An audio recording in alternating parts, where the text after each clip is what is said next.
అది యాక్చువల్గా అతను అడిగితే ఇవ్వడానికి లేకపోతే వీళ్ళు ఇస్తే తీసుకోవడానికి అదేమి ఏముండదు దాంట్లో.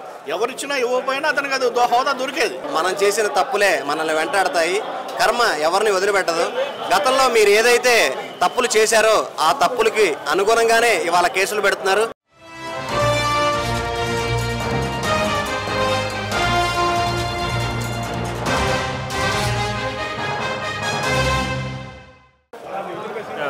అంటే ఇప్పుడు మనకి 8 months పరిపాలన చూశారు కదా, సో మీకు ఎలా అనిపించింది 8 months పరిపాలన? 8 months పరిపాలన మీ లాస్ట్ 50 yearsలో జరిగిన డెవలప్మెంట్ ఈ డెవలప్మెంట్కి 8 monthsకి మీరు కనుక కంపేర్ చేసుకుంటే ఏది బాగుందనేది ప్రజలకే అర్థమవుతుంది. ఎక్కడెక్కడ ఇప్పుడు ఎక్కడ రోడ్లు పడని ఇప్పుడు 6 నెలల్లో రోడ్లు పడటం జరిగింది. ఎక్కడెక్కడ శ్రీకాకుళం ఆ ఏరియాలో జరగాల్సిన డెవలప్మెంట్ ఎప్పుడో 50 years బ్యాక్ డెవలప్మెంట్ జరగాల్సింది కూడా ఇప్పుడు దాకా జరగకపోవడం, మన పవన్ కళ్యాణ్ గారు మన ఎన్డీఏ గవర్నమెంట్ రావడం వల్ల అది డెవలప్మెంట్ జరగడం జరిగింది. అందరూ దాన్ని చాలా హర్షిస్తున్నారు ప్రజలందరూ. అంటే మీరేమో ఇలా అంటున్నారు, గత ప్రభుత్వం వాళ్ళేమో ఈ ప్రభుత్వం 8 నెలల పరిపాలన దోచుకుంటున్నారు, అలాగే కష్టపోతూ పరిపాలన చేస్తున్నారు అంటున్నారు. దోచుకోవడం అంటే వాళ్ళ దగ్గర నేర్చుకోవాల్సిన విషయం. అది దోచుకోవడం ఎట్లా అనేది వాళ్ళు చెప్తే మేము వినాల్సి వచ్చిన పరిస్థితి. దోచుకోవడంలో వాళ్ళ కొట్టిన వాళ్ళు ఎవరు లేరు, గజ దొంగలు అంటే వాళ్ళే. మరి ఇక్కడ దోచుకోవడం అనేది వాళ్ళు నిరూపిస్తే దాన్ని బట్టి ఏమన్నా మనం దాని గురించి మాట్లాడచ్చు. అలాగే ఈ మధ్య ఇప్పుడు జగన్ ఒక ఇష్యూ నడుస్తుంది కదా, 2.0 జగన్ కొత్త అవతారం అంటున్నారు, దాని గురించి ఏం చెప్తారు? 2.0 అని చెప్తూ అతను 3-4 సార్లు నేను ఆ రోజు రోడ్డు మీదకి వస్తా, ఈ రోజు రోడ్డు మీదకి వస్తా అన్నాడు. 4 సార్లు రోడ్డు మీదకి రాలేదు. మరి ఇప్పుడు వస్తారు 2.0 అంటే ఏమైనా చిన్నపిల్లోడు అయ్యి ఉంటాడు. ఇప్పుడు అంటే ఏమైనా డెవలప్మెంట్ అవ్వడానికి ఏమైనా టైం పడుతుందేమో, వెళ్ళి వస్తాడేమో చూద్దాం. అది అలాగే జగన్మోహన్ రెడ్డి ఇప్పుడు ఇంకా కొన్ని అసెంబ్లీ కూడా స్టార్ట్ అవబోతుంది, అందుకే జగన్మోహన్ రెడ్డి రాడని పర్స్పెక్టివ్ హోదా ఇస్తేనే వస్తానంటున్నాడు కదా, దాని గురించి ఏమంటారు? అది యాక్చువల్గా అతను అడిగితే ఇవ్వడానికి లేకపోతే వీళ్ళు ఇస్తే తీసుకోవడానికి అదేమి ఏముండదు దాంట్లో.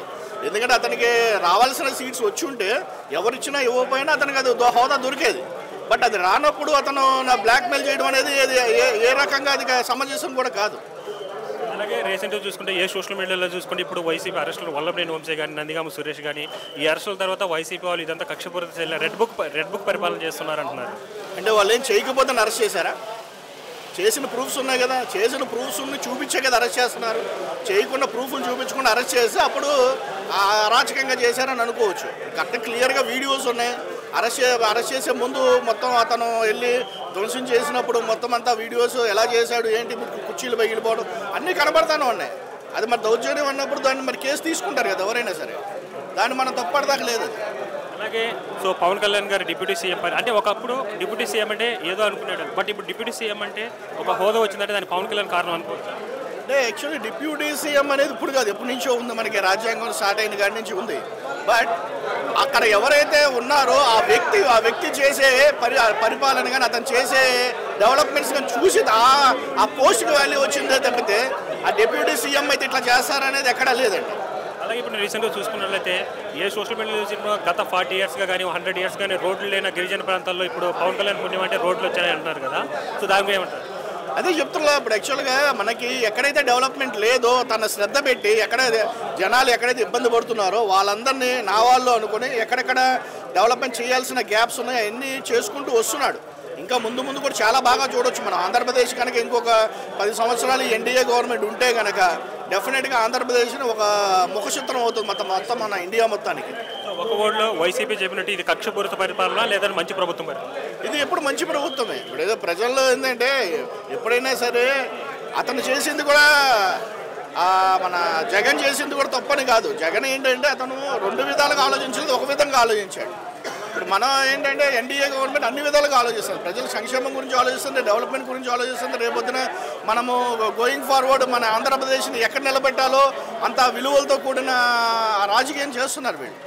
Thank you. హలో అండి, నమస్తే. అంటే ఇప్పుడు ప్రభుత్వం కూటమి ప్రభుత్వం వచ్చి 8 months అవుతుంది కదా, సో 8 months పరిపాలన మీకు ఎలా అనిపించింది ఏంటి? 8 monthsలో వీళ్ళు ఏదైతే సూపర్ 6 చెప్పారో ఆ సూపర్ 6లో చాలా పథకాలు అనేవి అమలు చేశారు. ఇంకా కొన్ని పథకాలు అనేవి అమలు చేయాల్సినవి ఉన్నాయి. అన్ని పథకాలే కాకుండా అభివృద్ధి కార్యక్రమాలు అనేవి కూడా ఈ కూటమి ప్రభుత్వం బాగా చేస్తుంది. స్వతంత్రం వచ్చిన దగ్గర నుంచి ఎటువంటి రోడ్డు సదుపాయాలు లేని పల్లెటూర్లకు కూడా ఇవాళ రోడ్లు చూడగలుగుతున్నాం.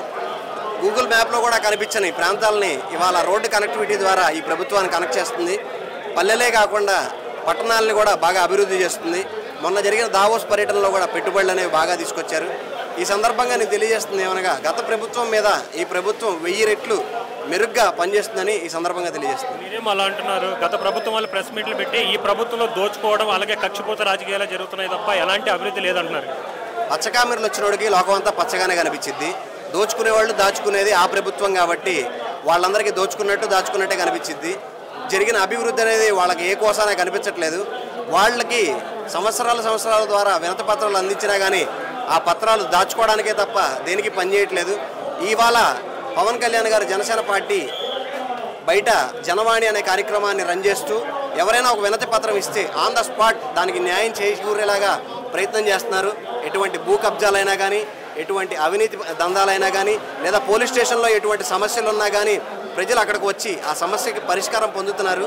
ఈ సందర్భంగా గత ప్రభుత్వానికి మేము ఒకటే చెప్తున్నాం, ఎంతసేపు మీ సాక్షి మీడియా ఛానలే కాకుండా వేరే మీడియా ఛానల్ చూస్తే ప్రభుత్వాలు ఎటువంటి పనులు చేస్తున్నాయి, ఎటువంటి అభివృద్ధి కార్యక్రమాలు చేస్తున్నాయి, ప్రజలకి ఎలా అండగా నిలుస్తున్నాయి అన్నది మీకు తెలుస్తుందని చెప్పని రీసెంట్గా చూసుకుంటే ఇప్పుడు ఏ సోషల్ మీడియాలో చూసుకున్న అరెస్ట్లో వల్లభనేని వంశీ అరెస్ట్ కానీ అలాగే నందిగామ సురేష్ అరెస్ట్ కానీ ఉంది. సో ఈ ప్రభుత్వం రెడ్ బుక్ పరిపాలన చేస్తుంది, కక్షపూరితంగా అందరిని అరెస్ట్ చేస్తుంది అంటున్నారు. ఇప్పుడు ఒక మాట అండి, చట్టం తన పని తను చేసుకుపోతుంది. గతంలో మనం చేసిన తప్పులే మనల్ని వెంటాడతాయి, కర్మ ఎవరిని వదిలిపెట్టదు. గతంలో మీరు ఏదైతే తప్పులు చేశారో ఆ తప్పులకి అనుగుణంగానే ఇవాళ కేసులు పెడుతున్నారు. ఆ తప్పులకు అనుగుణంగానే ఇవాళ అరెస్టులు అనేవి జరుగుతున్నాయి. ఇప్పుడు వల్లభనేని వంశీ గారు అరెస్ట్ చూసుకుంటే ఆయనకి ఛార్జ్షీట్లో జాయిన్ చేసింది కొండ తవ్వకం, కిడ్నాప్ కేసు, ఇట్లాంటివన్నీ యాడ్ చేశారు. అవన్నీ జరిగినాయి అని చెప్పని రాష్ట్ర ప్రజలందరికీ తెలుసు. గన్నవరంలో ఒక కొండే దోచుకున్న దృశ్యం మనం ఆల్రెడీ గతంలో చూసాము.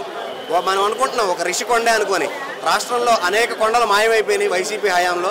వాళ్ళు చేసినవన్నీ అనుగుణంగానే ఇవాళ అరెస్టులు జరుగుతున్నాయి. ఇవన్నీ అక్రమ అరెస్టులు కాదు, సక్రమ అరెస్టులు అనేది ఈ సందర్భంగా తెలియజేస్తుంది. అలాగే మన ఆంధ్రప్రదేశ్ డిప్యూటీ సీఎం గురించి ఏం చెప్తారు? డిప్యూటీ సీఎం గురించి చెప్పాలంటే డిప్యూటీ సీఎం పదవికే వన్నె తెచ్చిన మనిషి. గతంలో ఎటువంటి డిప్యూటీ సీఎం మనం చూడలేదు. ఈ రేంజ్లో ప్రోటోకాల్ కానీ, ఈ రేంజ్లో పనిచేయడంలో కానీ, కేంద్రం నుంచి నిధులు తెచ్చుకోవడంలో కానీ, ఆ నిధులు సక్రమంగా ఉపయోగించడంలో కానీ డిప్యూటీ సీఎం పాత్ర ఎనలేని పాత్ర. ఆయన వల్ల డిప్యూటీ సీఎం అనే పదవికి వన్నె తీసుకొచ్చారు ఆయన. డిప్యూటీ సీఎంని మనం ఏ రోజు చూడలేదు. సీఎంలు పనిచేయడం చూసాం, లేదా పీఎంలు పనిచేయడం చూసాం. ఇప్పుడు రాష్ట్రంలో హాట్ టాపిక్ ఏదైనా నడుస్తుందంటే అది డిప్యూటీ సీఎం పనితీరే. ఆ డిప్యూటీ సీఎం పనితీరుని మనం ఇలాగా పవన్ కళ్యాణ్ గారిని చూస్తూ మరింత ముందుకు తీసుకెళ్తారని పవన్ కళ్యాణ్ గారిని కోరుకుంటున్నాను. ఒక మాటలో ఈ ప్రభుత్వం గురించి ఏం చెప్తారు? బెస్ట్, బెటర్, ఇంకా సూపర్గా చేస్తారని ఈ సందర్భంగా తెలియజేస్తాను.